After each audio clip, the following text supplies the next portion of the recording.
Bali, next week pala, biyahe na ako pa United Kingdom. Yun! Di ba? United Kingdom. Saan yun? Ay, makukulture shock ka na naman doon. Iba na naman ang makakarinig ka na doon. You, wanka! Di ba? Ha? So like, you, wanka! You wanna fist fight? You know, send a bitch!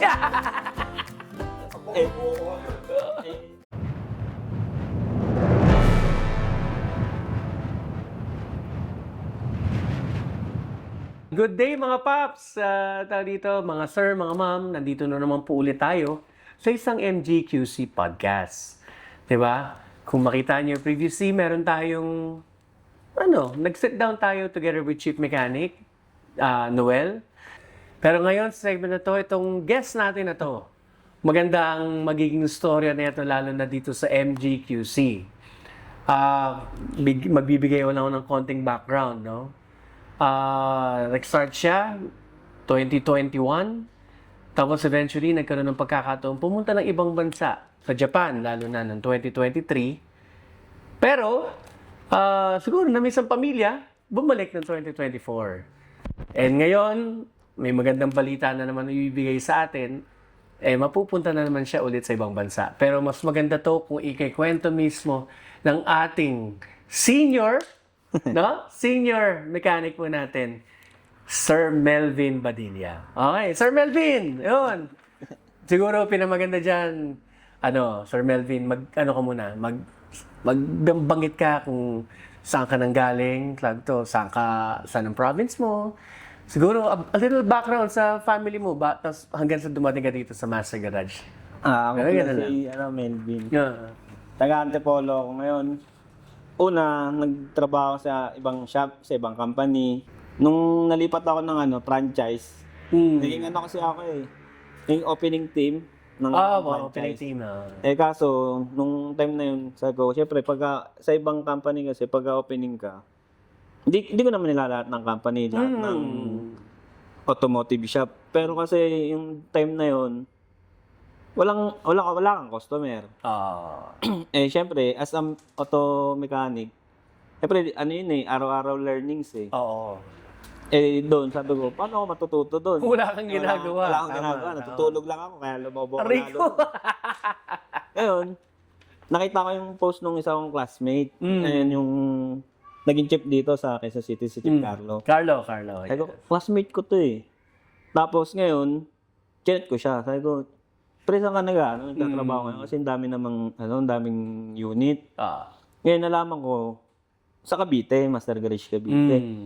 Sabi ko, paano ka napuntang Cavite? Taga Marikina ka. Yun yung alam ko. Pero, taga Tagaytay pala talaga siya. Ngayon sabi ko, paano mag-apply dyan? Ito, ganyan. Sabi niya, kung gusto mo dito, staying ka din.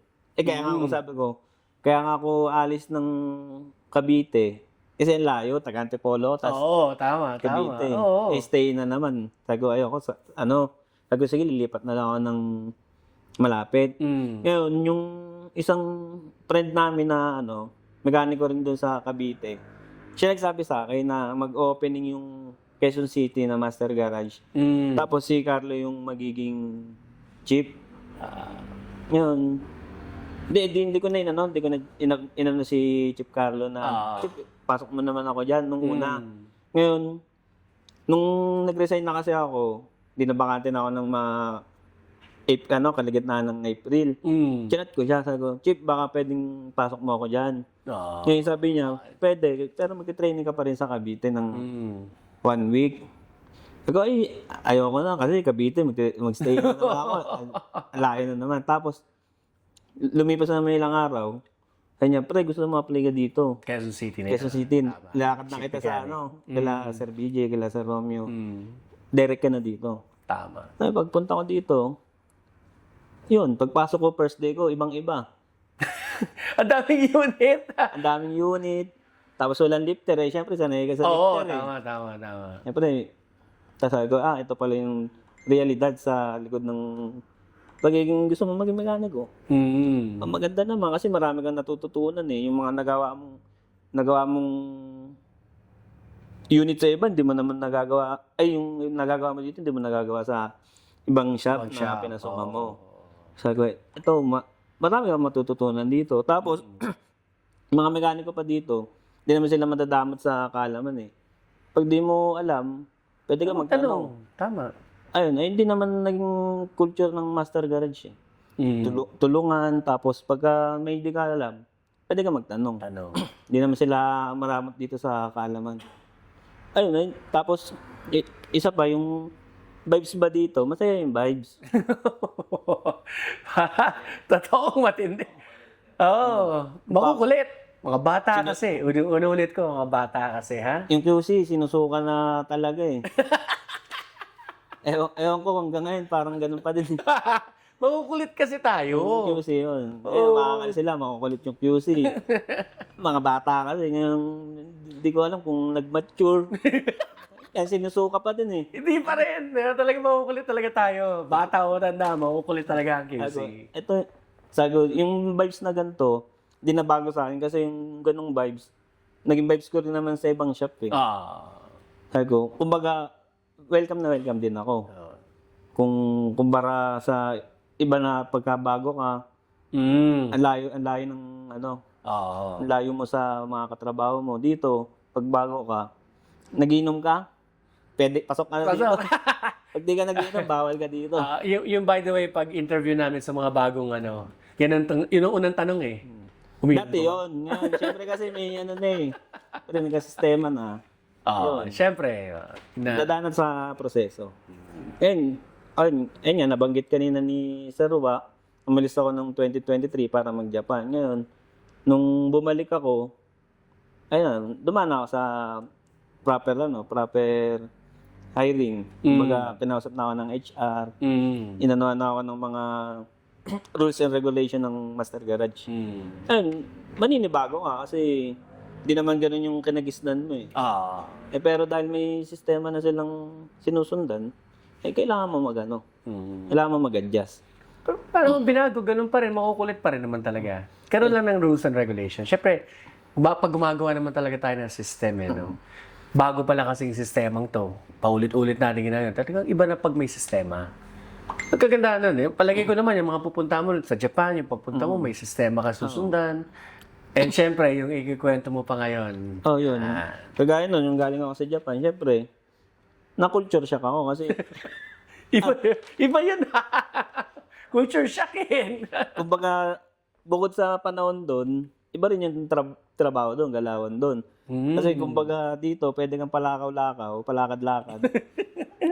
Doon, hindi ka pwede, kasi, parang kang robot doon. Talaga? Doon naman sa napuntahan ko, okay naman. Pagka hindi naman kailangan i-rush, pwede mong, banjing-banjing lang. Ano yun, parang siya, medyo laid back ng konti sa Japan mo ba? Pero knowing na syempre, naisip natin, nung lahat ng mga kotse natin galing Japan eh. So, ang na-expect natin, pagdating mo sa Japan, is talagang ratsara ng trabaho. Baliktad pala, ibang ano. Tsaka napunta ko kasi doon, mga truck. Okay. Doon ako nakapwesto sa mga truck. Although may mga light vehicles naman sila, kaso puno na rin ng mga mekaniko. Hindi doon ako nakapunta sa truck. Sa akin, okay kasi experience. Tapos, zero knowledge ako eh. Malaking experience talaga. Kaso, hindi nga lang din naging maganda yung experience ko doon sa leader ko. Kaya, yun, tinigil ko na. Bumalik na lang ako dito sa Pilipinas. Pasalamat nga kami. May maraming chance na pwede pumunta si senior natin Melvin na sa ibang company. Pero talagang pinili pa rin na bumalik dito. Siyempre dahil nga yung tulungan kasi dito eh. Siguro yung tama yung sinasabi ni Sir Melvin. Tapos ang kagandahan din dito, yung ikikwento niya, bumalik dito from Japan, pero ngayon ang maganda, mas may magandang balita pa siyang isi-share sa atin. Di ba? So, Melvin, take it away! Ngayon naman, eto, kwento ko na lang din. Ngayon, naman ako, pa ibang bansa ulit ako. Nagpapasalamat na lang din ako sa Master Garage kasi, malaki rin naman natulong sa akin eh. Di lang naman sa akin eh. Pagiging mekaniko mo, sa personalidad mo rin. Tinuturuan ka rin naman dito kung paano ka maging tumayo sa sarili mo. Ganon. Tapos, siyempre, doon, yung mga natutunan mo, natutunan mo dito, pwede mo rin naman i-apply doon. Kasi, pagpunta mo naman doon sa ibang bansa, ay pa rin naman yung gagawin mong trabaho, mekaniko pa rin. Bali, next week pala, biyahe na ako pa United Kingdom. Yun! Di ba? United Kingdom! Pucha. Saan yun? Di ba nila alam yun, sir? Nakita ko lang din yan. Ay, Di ba? Nakita ko yung ganito. Okay pala dito. Oo. Makukulture shock ka na naman doon. Iba na naman ang Hindi, iba doon. sir, kung sa klima, hindi na ako makukulture shock. Kasi meron din Japan eh. Di ba? Oo. At saka, isa pa, sa Japan, makukulture shock ka. Pati sa lingwahe nila. Oo. At Kasi least dito may English eh. English lang. Kahit sabi mong English barok tayo. Oo. Makaintindi ka pa din. Makakanabat ka kung aawahin ka naman. Aawahin ka, pwede ka rumibat. Doon, Makakarinig ka na doon. You wanker! Di ba? Ha? You wanker! You wanna fist fight? You know, son of a bitch! doon sa Japan, minumura ka na. Di mo pa alam. Oo, totoo, di ba? At least dito, Okay, sabagay, tama. murahin ka man, maintindihan mo na din. Oo. Pwede ka na rumibat. Pumunta wala doon para mapag-away. Ayos eh, no? Pero yun, maganda ang Kaya kami nagpapasalamat din kahit pa paano mga paps. Yung naibigay sa atin na tulong din ni Sir Melvin. Yung, alam mo yung, proud kami. Proud tayo dito na meron pupunta na naman ng ibang bansa. Di ba? Yan ang kagandahan doon. Oh, may live caller tayo! Oo, may live caller tayo mga kaibigan. Oo. Sino yan? Sino yan? Tungkol ba yan? Tanong kay Sir Melvin ba yan? Ha? Another live caller. Another live caller. Oh, galing naman nito. Oh. Oh, yun. So, may balik. Yeah, may balik. Yan. Ulit-ulit tayo na gano'n. Parang gusto talaga natin. Happy kami. Una-una, happy kami na, Thank you, alam mo sir. yun, may makakatungtong. Biro mo, may makakatungtong na sa United Kingdom na galing dito sa Master Garage. Di ba ayun, happy na kami doon pa lang. Tapos eventually, magkakaroon din pala tayo ng branch doon. So, bahala ka na, apply mo na lang pagdating ko doon. Ay nga. May resume ka na eh. So, Una na ako doon, sir. Diba? Mauna. Una na ako doon. Oo, si Melvin pala ang gagawin. Mauna na doon, no? Una na Mag-ocular na. E di parang opening team ka rin pala talaga doon, no? Ayun, sige. So, yun.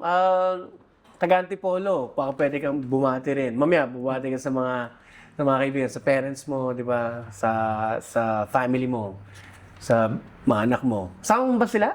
Hindi pa, sir? Di pa, pero talagang eventually Kung may chance dadali mo. naman, pwede. Dahil na. Oo, naku. Ano yan, pagdadasal natin yan. Para yung mga ganyan. Okay. Sisimulan na natin ang pinakamasayang parte dito. MGQC Podcast. Go ahead. Para talaga ito GMA, no? Okay, sige. Melvin, ito. Magandang mga katanungan to, actually. Magbe-base talaga to sa nararamdaman mo at saka maging experience mo. Di ba? Number 1 question. Ano ang pinakaunang pumasok sa isip mo nung nalaman mong pa-United Kingdom ka na? Siyempre, mixed emotion ka na eh. Kahapon ko lang nalaman eh, habang gumagawa ako. Nagulat ako pag tingin ko ng messenger eh. Sir, may may confirm na yung flight nyo, may ticket na. Siyempre, tears of joy. Tears of joy. Oo naman. Habang gumagawa ako, may ticket. Kasi di mo alam, hindi pa ako nakapag-impake kasi ang sabi sa amin sa agency, ang possible flight namin last week ng January o first week ng February. Oo. Eh, nung pecha pa lang ngayon. Tama. Tapos, gano'n na, next Shock week. ka. Siyempre, Tears of joy. nakakagulat. Tapos, pag forward ko nung message doon sa family ko, nagulat din sila. Masaya, pero nagulat din kasi parang ang bilis. Parang Bilis na-shorten ang yung transition. time. Oo, tama. Kaya yun, nagulat talaga ako. Gaano katagal doon? I mean, syempre may mga contract dyan. O indefinite naman sa akin. 2 years, sir. 2 years Weird. contract. Pero 6 months probationary. Pero pagka bad records ka, siyempre, kunyari, 3 days ka pa lang doon, hindi na nila gusto yung mo. ano ka na? Papawin ka nila. Huwag ka na umuwi. Pag may United Kingdom na tayo na branch ng Master Garage, tumawid ka na lang doon. Tumawid ka nun, no? Pwede naman, sir, kasi... Diba? Malay mo, 2 years, after 2 years, ano na pala yung Master Oo, Garage yun. tsaka wala naman bad record, by the way, naman si Sir Melvin. Yun ang kagandahan eh. Umalis siya, nag-Japan, bumalik. Wala naman tayong naging masamang, tinapay. Kumbaga, yung time na umalis siya, papunta naman ng Japan, okay naman ang relationship eh. So, kaya nakabalik. Di ba? Ngayon, pupunta siya doon. Malay mo, pagdating nga ng Master Garage sa United Kingdom, no? Kami na ngayon yung pagpunta natin doon. You, wanka! No? Yun. Sige. Very good yun, Sir Melvin. O, ito. Number 2 question. Tananana. Dapat may drum roll mga ganun, no? Bakit mo napiling mag-United Kingdom, ano ang goal mo doon? Ano ba? Hindi ko rin alam eh. Hindi, pero syempre, in-applyan mo to. Di ba? Bago... Kasi, nang una, siyempre, pagka gusto mong maayos yung buhay mo, pwede kang mag-apply ka sa ibang bansa na pagka nag-long term ka, pwede mong dalhin yung family mo. Yun. Pwede mo nang yun. Kasi sa Japan, parang pahirapan eh. Based sa naging experience ko. Parang mahirap dalhin yung... Hindi naman sa mahirap. Kumbaga, hindi kagaya dun sa, pwede ka na mag-PR sa United Kingdom. Tsaka yun siguro yung sinasabi mong culture shock. Pag dinala mo lalong family mo doon, language barrier kagad. Talagang sapul eh. Sa Japan. Oo. Tapos kahit pa paano, dito sa United Kingdom, English. Kahit minumura ka nga, alam mo, di ba? So, Lalo na ngayon, pag dinala mo yung anak mo dun, syempre, Peppa Pig, British. pero talaga Peppa Pig talaga yung natin, Pag British di ba? Brits di ba? Hindi. Ano sabi nun? Patranslate ko sa... Peppa! Di ba?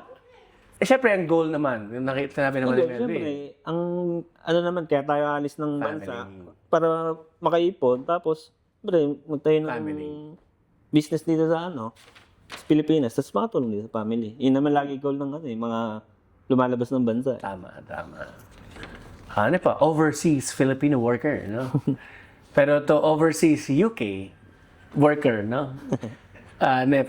Pero yun, God bless talaga. Sana yung goal mo nga, yung madala mo family mo doon, yun ang maganda. Tapos yung pag-iipon. Narinig nyo kay Sir Melvin yun. Siyempre, gusto pa rin naman magnegosyo.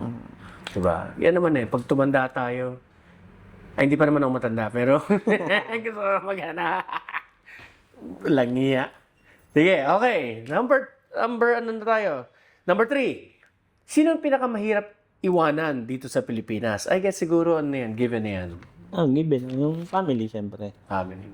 Tapos bukod doon, siyempre, yung mga happenings dito sa Pilipinas. Lalo na pagka-holiday. Pag Pasko, New Year.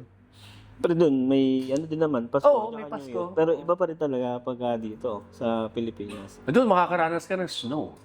Yun. Talagang Merry Christmas. Sa mga bago dyan, baka sa una lang kayo matutuwa pagka snow. Pero pagka tumagal na, baka... Malungkot ka na. Baka magano sana sa Pilipinas na lang sa una lang malaman sa snow. Pero syempre... Pero kung sanay ka naman sa lamig, walang problema sa snow. Saka makipagsapalaran ka makipagsapalaran talagang tao for a good life. Yun naman talaga tayo. Nature natin yan Hindi naman pwede yung mamimili ka. Ayoko nun mga snow. Oo, hindi naman pwede. Diba? Pumunta ka dun Hindi sana. Sa ka na lang. Sa hindi nag-snow. Tsaka good trait talaga natin mga Pinoy. Actually, syempre yung titiisin natin para sa pamilya, di ba? Mapalamig ka o mainit ang lugar. Talagang gagawin mo lahat. Ganyan tayo. Kaya, I'm sure naman to, tatagal dun. May jacket na sarili to. Inborn na jacket di ba? Okay, sige. Number 4. Sige, maganda to. Anong pinaka-nakakatakot at pinaka-exciting sa pag-alis mo? Siyempre nakakatakot kasi wala ka panibagong simula ka na naman dun. Talagang back to square one. Oo, di ba? Hindi mo alam kung ano yung mangyayari doon. Hindi mo alam kung anong mangyayari kinabukasan. Tapos, yung isa ay pinaka-exciting. Exciting naman, siyempre. Kumbaga, pre, galing ka sa babae. Pre, pag nandun ka na, parang, pag natiis mo naman lahat, nakaya mo lahat, ayan, parang, exciting kasi makakaangat ka na rin eh. Oo, sa buhay, di ba? Totoo. Ay, gano'n naman talaga eh, pag ano eh. By the way, banggitin na rin natin si senior natin dati, si Sir Randy Angeles, Oo, di ba? Sa Randy. Ngayon nasa Canada, di ba? Canada. Oo. Ay, Sabi ganun din, snow din. Nagre-reklamo na. Nagreklamo na sa snow. No. Pero di ba, I mean, hanga ako sa inyo, yung mga talagang pupunta na ibang bansa, ay pagsapalaran, di ba? Ganun talaga tayo eh. Di ba? Talagang greener pastures yung pupunta natin. Pero ito hindi greener pastures, snowy pastures, di ba? Pero shoutout na rin kay Sir Randy natin, Angeles. At sa'yo, si Randy. Oo, di ba? Ganun din, siguro by next month, makikipag-shoutout na rin. Shoutout, Sir Melvin, ano ginawa? Sige, abangan natin yun, yung mga ganyan. Ilalagay natin yan sa podcast natin pag andun at Sir Melvin. Di ba? Maganda yun. Sige, number 5. Paano ka hinanda ng pagiging warrior sa journey na to? Yun, maganda yun. Kasi dito sa Master Garage, simulat sa pulpa naman, ayun yung goal nila eh. Ihahanda ka nila dito. Hasahin ka nila. Hindi lang naman sa pagiging mekaniko nga. Sa pagiging pakikisama mo sa tao. At yung pagkatao mo. And, ano naman sa kanila eh. Yung pagiging warrior mo dito, baga sandata mo na rin yun para paglabas mo. Oo. Kasi hindi naman yung goal nila na tuturuan ka nila maging tao. Hindi naman porket tao ka. Ano talaga? Kumbaga, kung anong mali sa, parang mali sa'yo, tuturo naman nila. Correct nila. Yun. Pwede mo maging sandata, papunta dun sa ibang bansa na pupunta. Tsaka yung number 1 din, syempre siguro, Sir Melvin, yung skills. Yun. Kasi syempre dito, alam naman natin, talagang anong brand darating talaga sa atin dito eh. Diba? Pag-aaralan natin. Siguro pagdating mo talaga yan sa ibang bansa, at least maka-encounter ka, hindi ka na kakabahan dahil alam mong na-experience mo na yan dito habang nandito ka sa Master Garage. Ma-share ko na lang din. Kagaya nun, nung nag-trade test ako, nung interview, yung engine na trade test namin engine ng Ford. Syempre dito, nakakawa ka naman ng Ford. Sawang-sawa sa Ford. Di ba? Hindi, parang kung papaikutin ka nung interviewer, kaya kanya paikutin sa salita, pero dun sa engine, hindi niya Hindi mo paano. Ayan din yung naging tulong sa akin nung Master Garage. Sarap, di ba? Sarap ng feeling na handa ka sa mga Kasi sabi ko, ito yung laging ginagawa eh. Oo. Pag tinanong ako dito, ano yung EGR, ganito, ganyan, bla bla bla. Baka ikaw pa nga nag-share sa interviewer eh. Ganito po ginagawa namin dito, di ba? Ito yung trabaho niya. Ganito na. Ay, galing, di ba? Parang, I mean, siguro, And then, sabi ko, yun, laking tulong nito kasi nakakataas ng kumpiyansa, syempre. kasi nung nalaman kong trade test, nung may nauna sa akin eh. Tanong ko, pre, nung tinanong sa'yo, ganito, ganyan, ano yung purpose ng EGR, ano yung trabaho? So, araw-araw to. Yun ang correct term, basic. No? Yung nauna sa'yo, anong pakiramdam? Kabahan. Kaya sabi sa akin, hindi naman sabi sa akin, sir, sinaglit mo lang yung yung... Nandun pa rin siya nung lumabas ka. Pagkatapos. Dalawa kasi, kasi kami nun, sir eh. Sila, kumbaga, shop din kasi yun, tapos dalawa-dalawa lang, isa-isa lang yung isa-isa lang. Tapos, andyan lang sila na, pinapanood ka nila. Sir, saglit mo lang na Sabi, hindi kasi yung tinanong sa akin, gano'n na yung trabaho namin. Doon lang umiikot, kaya parang sabi, thank you sa Master Garage. Proud ka rin, syempre. Nagaling ka rin dito. Kasi, ayun nga. Tapos, tinanong nila, saan ka nagtatrabaho? Sabi ko, sa Master Garage. Yung sa social media. Sabi ko, sikat sa social media yun. Sikat kami. Dapat sinasabi mo, sikat kami. Di ba? Low-key lang, sir.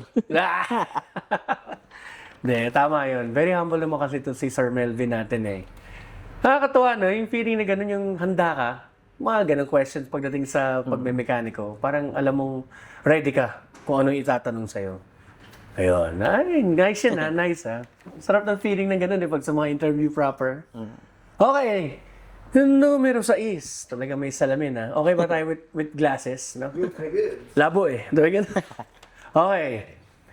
Number 6. Ano ang mga sakripisyong ginawa mo para makarating sa moment na to? So, ano yung paghahanda ba na ginawa mo? Sarili mo, personal. Siyempre, unang-una, yung ahanda mo yung sarili mo. That physically fit ka, mentally, ano ka, Prepared, parang ganyan. siyempre, kasi hindi mo din, hindi mo alam yung mangyayari doon. Oo. Ayun. Tapos, siyempre, dapat handa ka rin sa mga maiiwan mo dito. Yun, ayun siguro.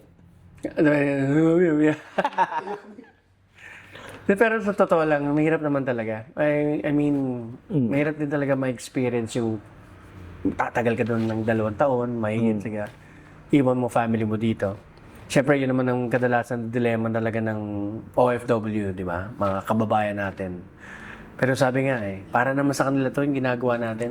Tsaka siguro kagandahan din ngayon, meron na kayo may Zoom call na kayo, may video call. Kasi yung mga kwento ng mga 1980s, yung mga kilala natin mga OFW, minsan yung tawag lang sa telepono, hindi mo nakikita yung on the other line. Swerte na nga daw yun sir kasi syempre habang nag-apply ako tapos kunyari P2, syempre may mga nakakasalamuha kang mga tao. Sabi, swerte nyo nga ngayon Dati kami letter, isang buwan mo paantayin. Isang buwan. Pamadala ka na ng picture. No? Kalbo ka pa daw. Kalbo yung pinadala mong picture. Pag, tingin mo, longer ka. Kasi matagal. Totoo. Totoo yun. Kaya sabi sa amin, ngayon, malalabanan niyo yung homesick.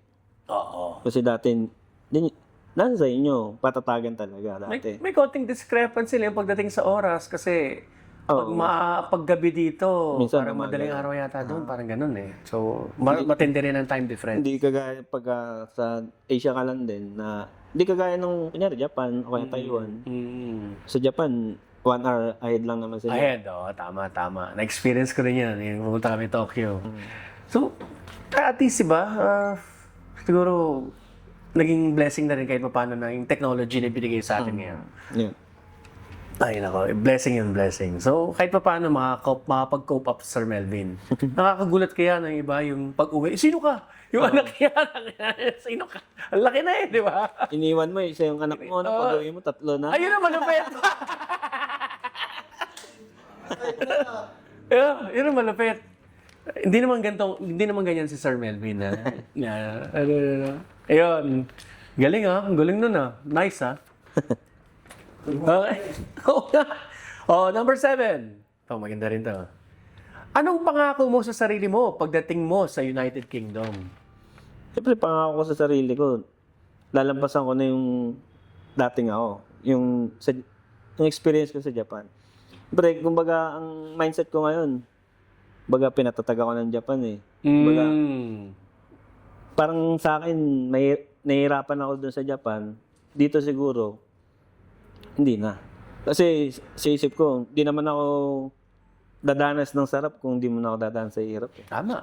Yun, kaya sabi ko, siguro mas magana ngayon, sabi ko. Ngayon. English language lang talaga yun Totoo. Ano talagang trials to Sabi nga natin dito, kaya dito sa Master Garage, diba, ang lagi natin inaano is, paggalingin mo ang sarili mo. Kasi ikaw yan Kumbaga, pag hindi ka rin naman nag-improve sarili mo, parang wala Ikaw din naman magbe-benefit. Ikaw magbe-benefit, totoo yun.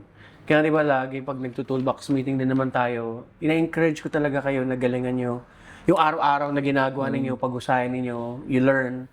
Kasi pag dumating na ganyan na naisipan mo, try ko nga to sa ibang bansa. At least pag pumunta ka doon, skill mo nandyan. Magugulat ka na lang syempre sa culture dahil ibang kultura Pero yung skill mo, confident ka.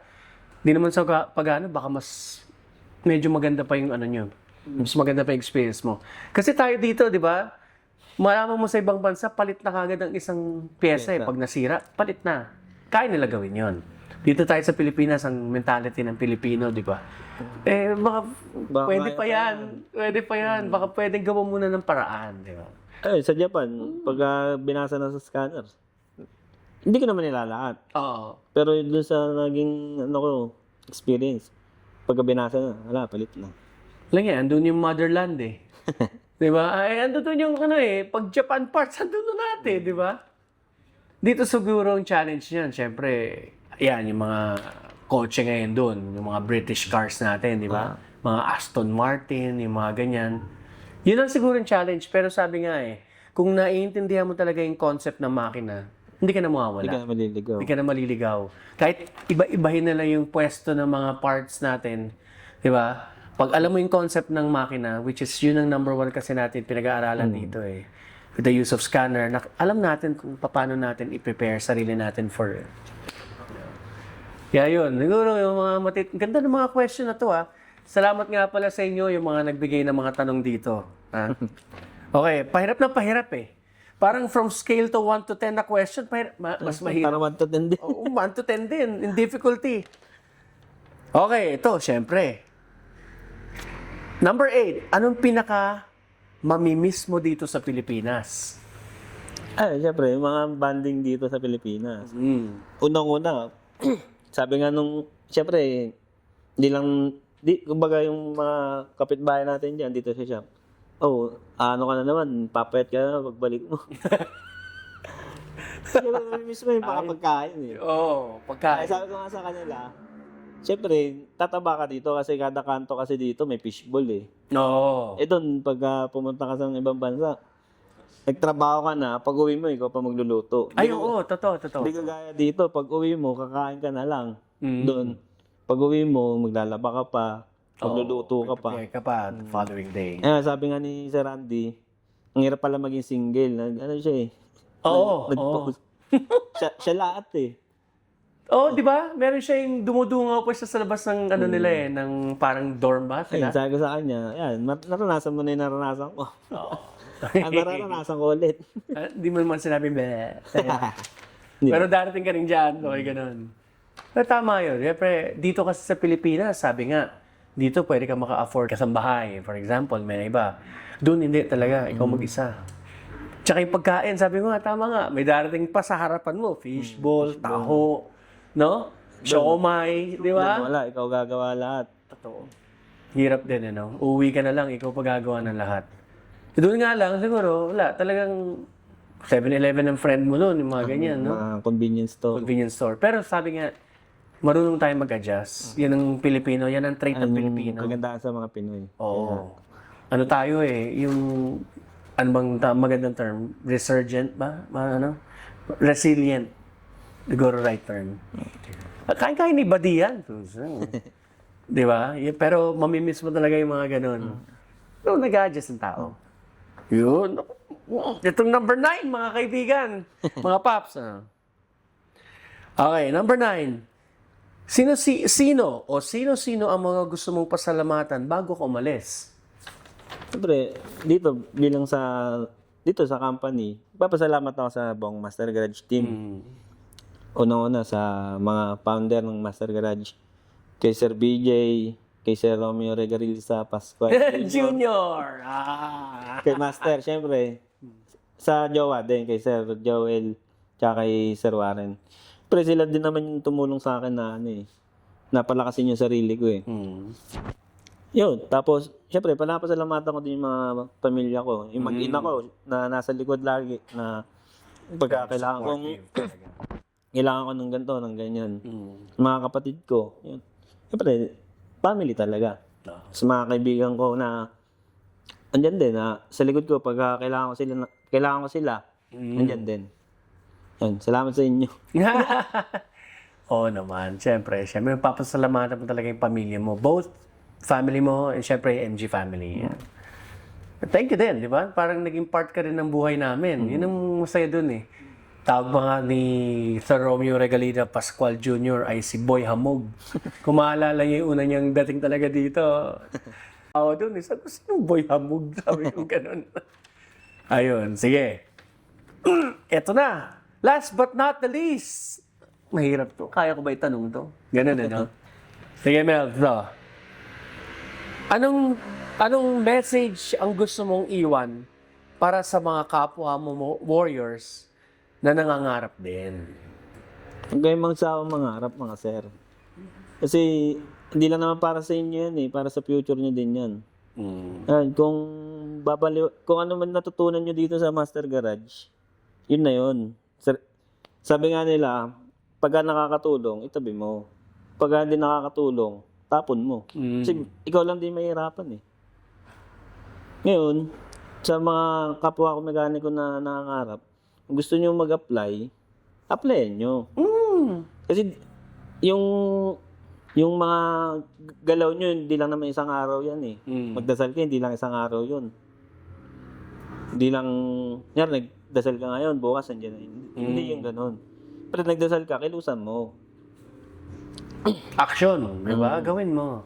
Hindi yung, gusto ko yumaman, gusto ko magka-shop. Paano? Hindi naman yung isang ano lang eh. Isang snap eh. Pero kikilusan mo rin.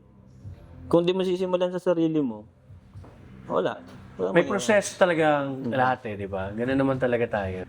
Ayun, so, alam mo, first and foremost, thank you, Sir Melvin. Ano? Thank you din, sir.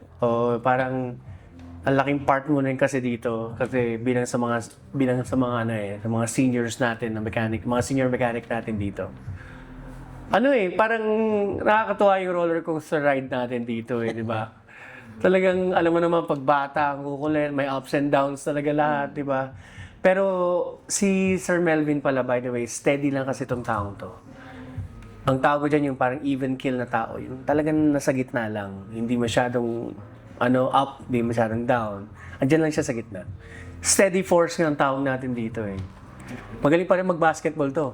Naalala kong binantayan ako neto. Chinyan lang ako neto Chan-chan lang Diba? So, mamimiss ko yung mga laro natin na basketball, di ba? Mamimiss mo yung mga kantsawa natin, di ba? Ang question natin, mga kaibigan, meron tayong, may bonus question. No? May bonus question Sige, para kay Sir Melvin, Sir Melvin, ang pinaka-memorable mo na experience dito sa Master Garage QC?